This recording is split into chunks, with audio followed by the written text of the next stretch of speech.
জুলাই গণঅভ্যুত্থানের আকাঙ্ক্ষা অনুযায়ী এদেশের মানুষের কথাগুলো আমরা বলেছিলাম যে পৃথিবীর বিভিন্ন দেশে নজির আছে যে সমস্ত ফ্যাসিবাদী দল গণহত্যার জন্য দায়ী, মানবতা বিরোধী করার জন্য দায়ী, তাদের বিরুদ্ধে দল হিসাবে তাদেরকে বিচারিক প্রক্রিয়া নিয়ে এসে সেই দলকে নিষিদ্ধ করা।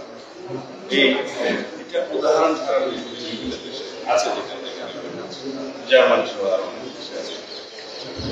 আমরা এই কথাগুলো বলেছিলাম এর আগে এবং পরে বহু জায়গায় বিভিন্ন সমাবেশে বিভিন্ন সেমিনারে বক্তব্য দিতে আমরা একই কথা পুনরায় রিপিট করেছি। আমি ব্যক্তিগত অনেকবার বলে স্যান্ডেলিনা সো রূপচর্চায় আভিজাত্য।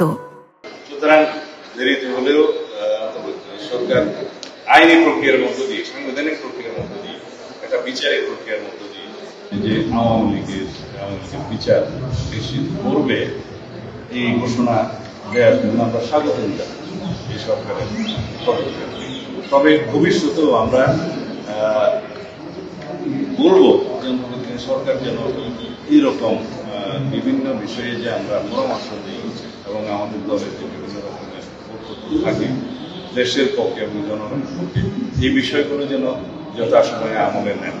সরকার পরিচালনায়, দেশ পরিচালনায় আমরা সবসময় সরকারকে সহযোগিতা করব। এবং এই প্রসঙ্গে আরো একটা কথা বলতে চাই, যেহেতু সারা বাংলাদেশে মানুষ আগামী জাতীয় সংসদ নির্বাচনের জন্য ভোটাধিকার প্রয়োগ করার জন্য উদ্গ্রীব হয়ে আছে, এই বিষয়ে যেন মাননীয় প্রধান উপদেষ্টাকে আমরা আগ্রহ অনুরোধ করেছি যেন রোড ম্যাপ প্রদান করা খুব শীঘ্র, না হলে হয়তো এরকম বিব্রতকর পরিস্থিতি আমাদের সৃষ্টি হবে। প্রক্রিয়া সম্পন্ন হওয়ার আগে আওয়ামী লীগ এবং তার অঙ্গ সহযোগী সংগঠনের বিভিন্ন রকমের রাজনৈতিক কার্যকলাপ বন্ধ রাখা যায়, নিষিদ্ধ করা যায়, সেই জন্য আরো একটি পদক্ষেপ সরকার নিতে যাচ্ছে, সেটা ঘোষণা করেছে সন্ত্রাস বিরোধী আইন। আমার মনে হয় এই সন্ত্রাস বিরোধী আইনে একটু সংশোধনী আনতে হবে, সেই জন্য পরে এটা বিচারিক প্রক্রিয়া শেষ না হওয়া পর্যন্ত যে তাদের রাজনৈতিক ঘোষণা করবে সেটাও আমরা